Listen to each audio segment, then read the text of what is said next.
Centre से ली है। जुलाई में ली थी ऑनलाइन।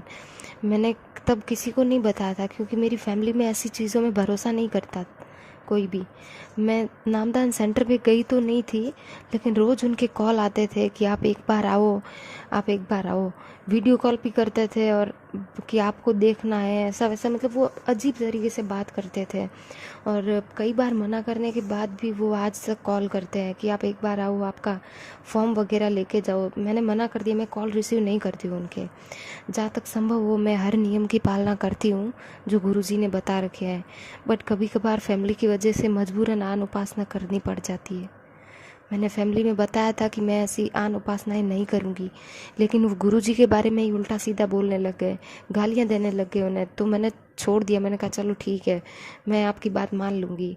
बट मैंने वो मन से नहीं बोला था, मेरे मन में ऐसा कुछ नहीं था। मेरे घर में एक फ़ोटो लाई थी मैं गुरुजी की, लेकिन वो फ़ोटो मेरी सासू माँ ने वो फ़ोटो छुपा दी कहीं पे। अब मेरी कंडीशन ऐसी है कि मैं ना तो फ़ोटो रख सकती हूँ घर में, ना ज्योति जला पाती हूँ। ज्योति मैंने जलाई भी नहीं थी बिल्कुल भी नामदान लेने के बाद। मेरे पास कोई चरणामृत भी नहीं है, और ना वो गले वाला कुछ देते हैं ना गुरुजी, वो कुछ भी नहीं है।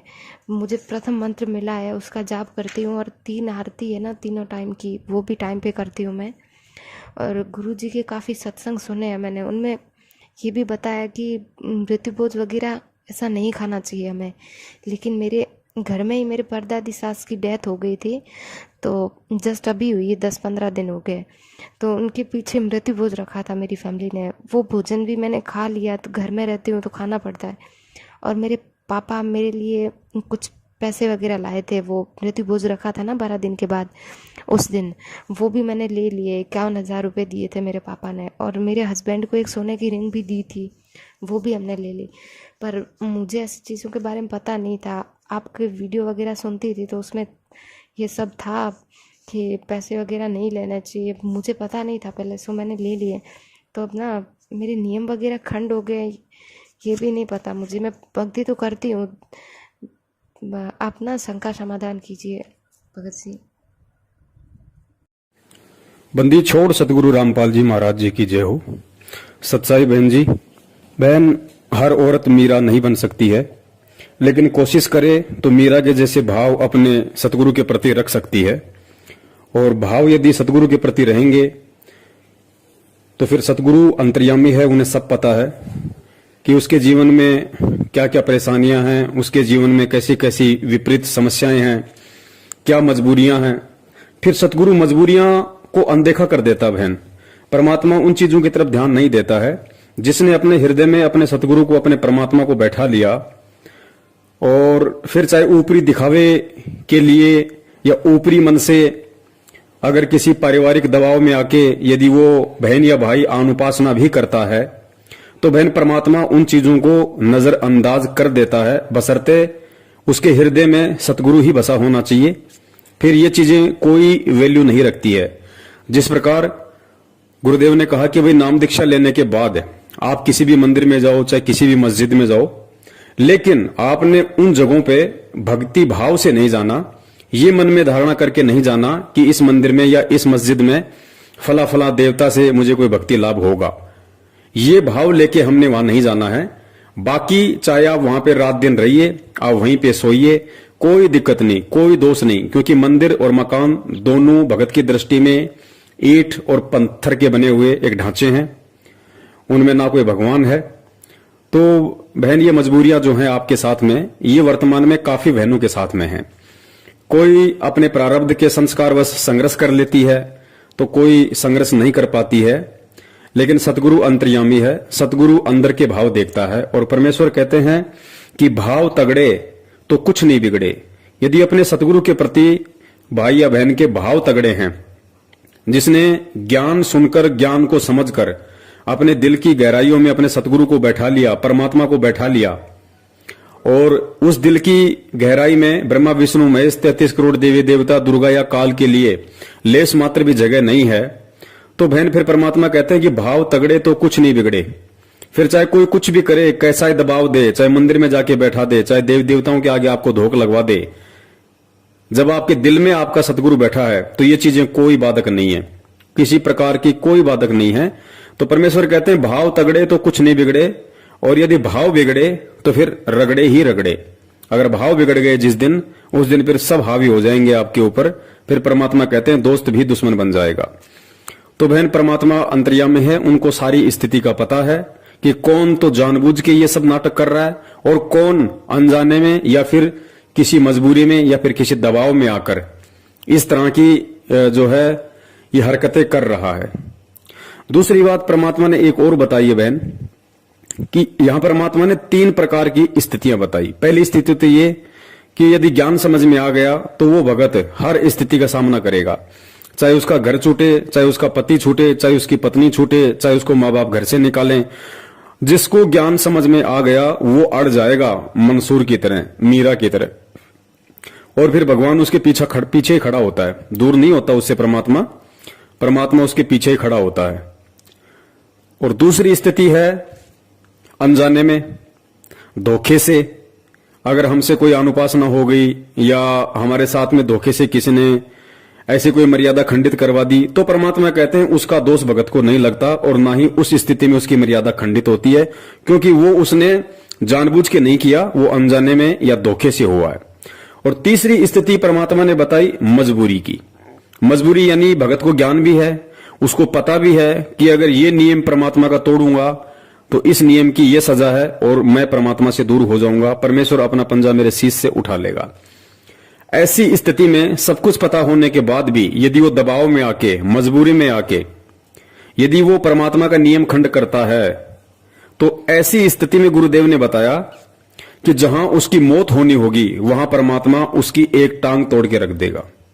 जहां उसके संस्कारवश उसकी मौत लिखी होगी वहां परमात्मा इतना लाभ दे देगा, इतना बचाव कर देगा कि खाली उसका हाथ या पैर ही टूट के रह जाएगा। कहने का मतलब है कि भगत को 20 से 25% नुकसान उसके संस्कारवश वहां पे हो सकता है, यदि उसका कोई माड़ा संस्कार हुआ तो ऐसी स्थिति है बहन इस भक्ति में।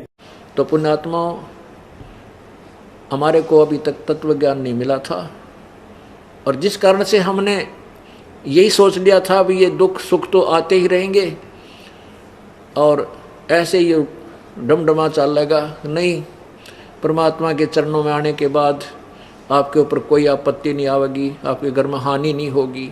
आपत्ति आवेगी तो को पहाड़ टूटना हो, सूली की सजा कांटे में टल जाएगी, जान जानी हो टांग टूट कर बच जाएगी। तो इस तरह की आपकी वो भी हमारी कुछ कमियां रह जाती हैं, जिस कारण से हम थोड़ा बहुत कष्ट इसलिए भी उठाना पड़ जाता है क्योंकि हम थोड़े हैं। एक घर में एक भाई ने या बहन ने, बेटी ने, बेटे ने नाम ले लिया, बाकी पूरा परिवार विरोधी है उसका, तो उसके नियमों को चलने नहीं देता। इस कारण से वो कोई ना कोई लोक लाज में, दबाव में छोटी मोटी मर्यादा भंग हो जाती है, जिस कारण से आने वाले संस्कार, बुरे संस्कार का समय सद गया, वो आना हुआ उधर से नाम टूट गया, तो काल का दाव लग जाता है। तो फिर भी इतना बचाव कर जाते हैं परमात्मा। थोड़ी बहुत मजबूरी या अज्ञानता में, अनजानपने की तो माफ़ी है, और मजबूरी में जैसे मजबूरी माँ के तोड़ लिया तो जान जानी होगी तो टांग जरूर टूटेगी, और मर्यादा पूरी होगी तो एक आपका छींट भी ना लगने दे भगवान, अगर आप नियम नहीं तोड़ोगे, सत्कर मान लेना। तो आपको परमात्मा के प्रत्येक नियम का पालन करते हुए सत्य भक्ति करनी चाहिए, और करते रहो, आपका बेड़ा पार हो जाएगा। बोलो सतगुरुदेव। दूसरी बात, ठीक है आप संघर्ष नहीं कर पा रही हैं, लेकिन आपने अपने दिल में अपने सतगुरु को बैठा रखा है, बहुत अच्छी बात है। गुरुदेव ने कहा कि यदि सत्संग भी आप सुनते रहेंगे, परमात्मा के सत्संग भी यदि आप सुनते रहे, तो परमेश्वर कहते हैं कि सत्संग मात्र से 70% लाभ भगत को मिलता है। सत्संग सुनते रहने से ही 70% लाभ परमात्मा भगत को देता है। तो यहाँ आपसे प्रार्थना की जाती है, जब तक सत्संग चले आप सब चिंताएं और इधर उधर की गल्ला बातें छोड़ के ध्यान से सत्संग सुनो। चाहे कोई रोगी है, चाहे कोई संकट है किसी प्रकार का, आप एकाग्रचित्त होकर सत्संग सुनोगे तो राहत मिलेगी, और ये ज्ञान ग्रहण होगा। इस ज्ञान से आपको 70% लाभ तो ज्ञान से मिलेगा। और रही बात बहन जी नियम वगैरह की, तो नियम तो देखो परमात्मा के नियम है, नियमों में परमेश्वर ने किसी भी देश काल परिस्थिति में कोई छूट नहीं दी है, क्योंकि ये ज्ञान समझने के बाद, परमात्मा से ये तत्व ज्ञान लेने के बाद राजाओं ने राज त्याग दिए, ऋषि मुनियों ने शरीर गाल दिए भगवान की प्राप्ति के लिए। तो आज तो बहन जी हमारे पास बहुत सारी सुविधाएं हैं, बहुत सारे हमको कानून ने भी अधिकार दे रखे हैं कि हमारे साथ कोई जबरदस्ती नहीं कर सकता। धर्म निरपेक्ष हमारा देश है, कोई भी किसी को किसी भी धर्म की पूजा पाठ करवाने के लिए बाध्य नहीं कर सकता। और ऐसी स्थिति में भी और सतगुरु से तत्व ज्ञान लेने के बाद भी यदि हम थोड़ा बहुत भी संघर्ष इस भक्ति मार्ग पे नहीं करते हैं या नहीं करने की कोशिश करते हैं, तो फिर बहन समझी तो जाएगी कमजोरी कि उस जीव आत्मा की ये कमजोरी है, और फिर उसी अनुसार देखो उसको परमात्मा लाभ देगा। कहते हैं ना कि तेल हमेशा तिलों में से निकलता है, जितना भगत बोएगा उतना ही काटेगा, क्योंकि ये सूरमाओं की भक्ति है बहन। परमात्मा ने बताया कि यदि समझ में आ गया तो फिर मंसूर बनना पड़ेगा, समाज के आगे, परिवार के आगे, रिश्तेदार के आगे, सामाजिक, आर्थिक या किसी भी प्रकार की परिस्थितियों के आगे। फिर भगत को सूरमा बनना ही पड़ेगा, भगत को मीरा बनना ही पड़ेगा। नहीं बनता है उसकी अपनी कमजोरी है, और जितना वो करेगा उतना परमेश्वर उसको अवश्य देगा। लेकिन वर्तमान में आप जी लगी हुई हैं सतगुरुदेव जी की भक्ति पे, ये भी अपने आप में एक बहुत बड़ी बात है। तो परमेश्वर अवश्य आपका बचाव करेंगे, इसमें तो कोई दो राय नहीं है। और आप जी भाव बनाए रखिए, श्रद्धा बनाए रखिए, ये भाव और श्रद्धा का ही खेल है। परमेश्वर दया करें उनके आने तक यदि आप इस तरीके से भी भक्ति भाव में लगी रहेंगी, क्योंकि आने वाले समय में तो परमेश्वर दया करेंगे। जो लोग आज खुद आपका विरोध कर रहे हैं उनको भी अपनी गलतियों का एहसास होगा, वो भी परमेश्वर की भक्ति में लगेंगे। लेकिन ये कुछ जो संघर्ष का समय है ये केवल वर्तमान समय का है। तो कुछ आत्माएं संघर्ष कर लेती हैं, कुछ आत्माएं पीछे हट जाती है, लेकिन दिल में सतगुरु को बसाए रखो, बस इतना भी काफी है परमेश्वर के हिसार जेल से आने तक, और वो समय परमात्मा ने पूरी पृथ्वी पे लाने तक। जब तक हम इस तरीके से भी यदि परमात्मा के पीछे लगे रहेंगे तो भी परमेश्वर हमारे जीवन में आने वाले जो संकट हैं, परेशानियां हैं, काफी हद तक परमात्मा उनका निवारण करता रहेगा। तो इस तरीके से भी यदि आप अपनी आरती वगैरह करती रहेंगी और सत्संग वगैरह सुनती रहेंगी तो भी परमात्मा बहुत बड़ी राहत आप जी को प्रदान करता रहेगा। यानी जो आपके भाग्य में जो संस्कार था परमात्मा उसमें भी काफी फेरबदल करेंगे। जो संकट आपके जीवन में आने हैं परमात्मा उनमें आपको 50% तक राहत देगा, अगर इस तरीके से अपने दिल में सतगुरु को बसा के भी यदि आप उनकी भक्ति में लगी रहोगी तो। सत साहिब जय हो बंदी छोड़ के। बोलो सतगुरुदेव की जय हो।